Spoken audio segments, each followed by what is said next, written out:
Hi guys, welcome back to my channel. This is Chloe and thank you so much for clicking on today's video.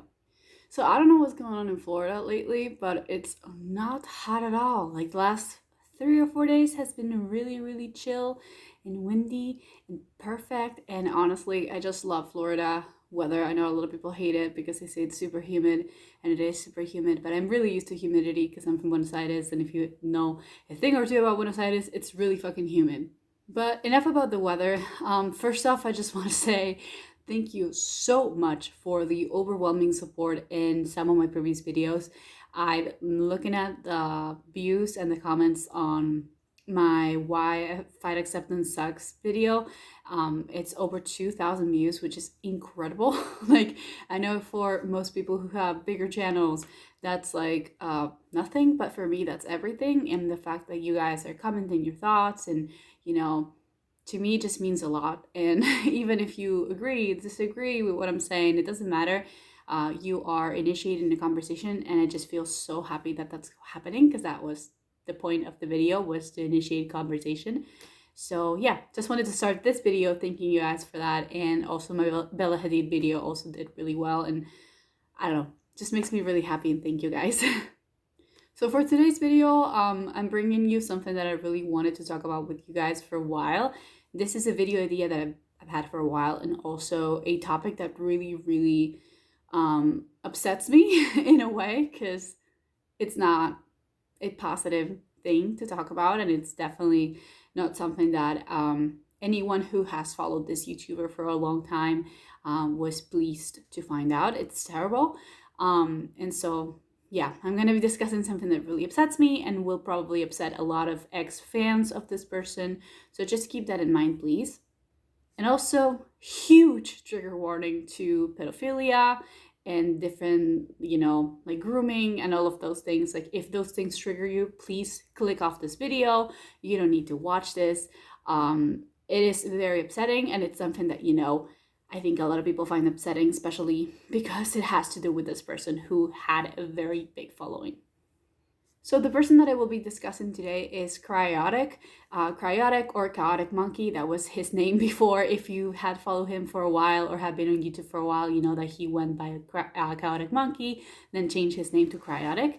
He is a YouTuber who was very active on YouTube since, I would say, 2010 up until a couple years ago, where he was in this very huge controversy where he was exposed as a child groomer, and he was exposed by many of his friends as someone who was in conversations, like inappropriate conversations with underage girls. I think everyone was saddened and shocked by this, especially people that have been following him for a while. I was a huge fan of him on the Late Night Crew. I was such a big fan of the night streams that they had, like the late night streams. Like, I followed all of their streams. I had them on Skype. Many of them had accepted me on Skype.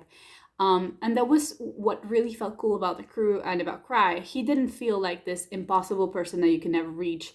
Because if you guys know a thing or two about Cryaotic, he was really good friends with PewDiePie, at least online friends. I don't know if they know each other in person, but they knew each other online. They had a lot of videos together. They collabed together many times.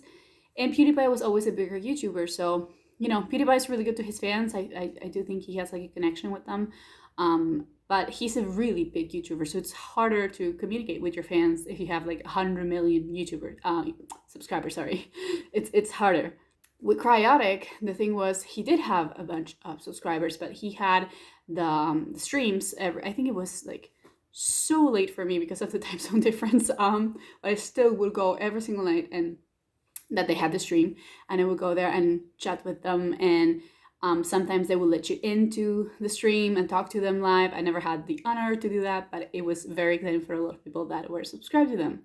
Because as I said, they didn't feel like this unattainable, unreachable people, like famous people on the internet. They felt like regular people who loved video games and loved engaging with, the people that watched them. If you know a thing or two about Cry, he never showed his face.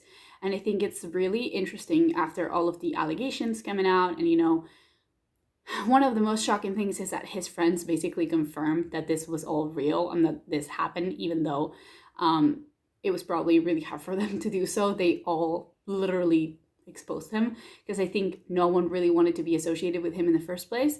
I'm not sure if they knew that this was going on while they were friends. I can't accuse them of anything. We don't really know the dynamics of their relationships and friendships, but we do know that after everything came out, after everything was out in the open, they stopped engaging with Cry and they were no longer friends with him. But what I think is really interesting is the fact that he never showed his face, and I want to talk about that a little bit.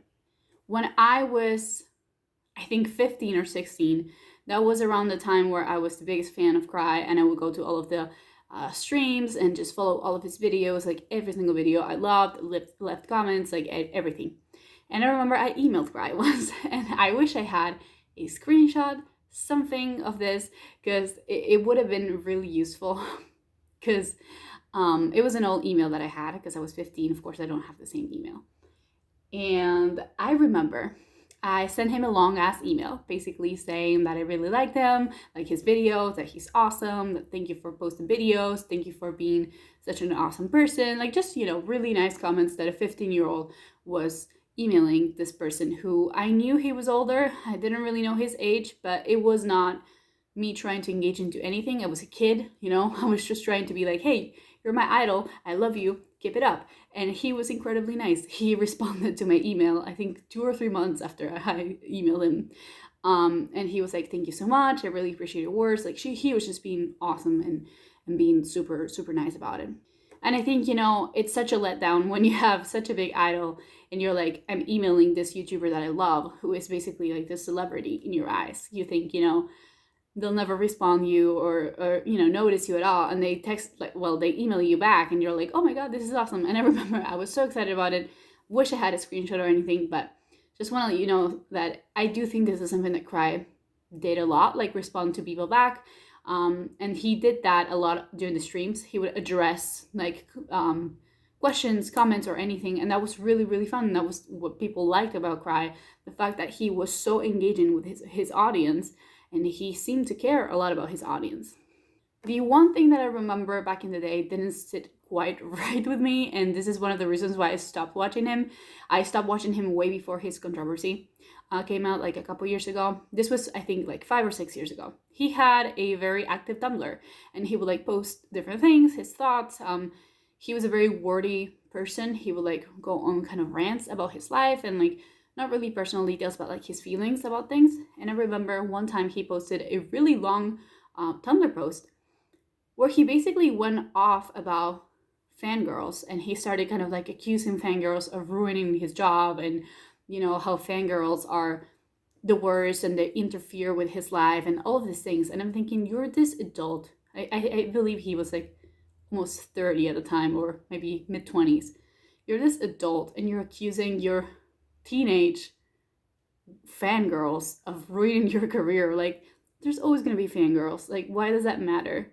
I don't know. It just left a really bad taste in my mouth. I felt that it was like very misogynistic. Like, you're a grown-ass man accusing your fangirls who are like 15, 16-year-old girls of ruining your career. Like, you're giving them attention. You're giving them the space to ruin your career. So that's the first thing that kind of like didn't sit quite right with me. And I remember I stopped watching him very shortly after. Looking back, I don't regret that I stopped watching him, because I think a couple of years later, all of these accusations came out, and the fact that they came out of his friends' mouths was what really shocked the world, and what really shocked everyone who ever followed Cry and ever, liked him in any way. I can't say this and be like, this is a fact, but I firmly believe that the fact that he didn't show his face had a lot to do with the accusations that came out. I do think that if the accusations are true, if all of what his friends are saying are true, I think there's a very heavy connection or link between him not showing his face and him doing these things with underage girls. If you are a big YouTuber and you're texting with your fans or messaging your fans and you're being sexual with them throughout those messages, there's no excuse. That whole thing of, I didn't know they were underage, like, fuck you. Like, I don't get it, and I don't respect it at all, and I don't believe it for a second. But that's just me, and I I think there is a very heavy connection between someone who actively chooses not to show their face on the internet and do this type of things on the side.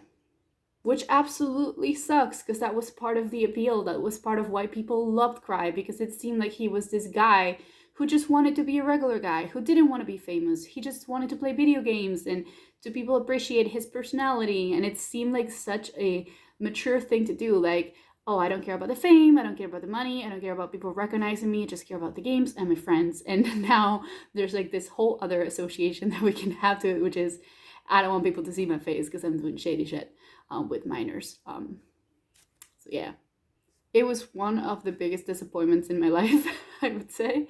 And I think it was probably one of the biggest disappointments in many people's lives, because he was really, really followed. A lot of people really liked him, and he was collabing with really big YouTubers, and he had really good content, like incredibly good content, really amazing like let's play video, like gameplays videos. He had amazing like reading videos, and it's just such a shame that someone like that who has really good content can be a shitty person. So yeah, so that was the video for today, guys. Thank you so much for watching. I know this wasn't like a very positive video, but it's something that I really wanted to talk about. And yeah, let me know what you think about the situation 2 years or 3 years, I don't remember, after this happened. Want to hear your thoughts. I want to hear your opinions. Do you agree? Do you think that Cry was probably not showing his face because he knew what he was doing? Do you think it was just a random thing? Just let me know. Love you guys. Thank you so much. I'll see you in the next one.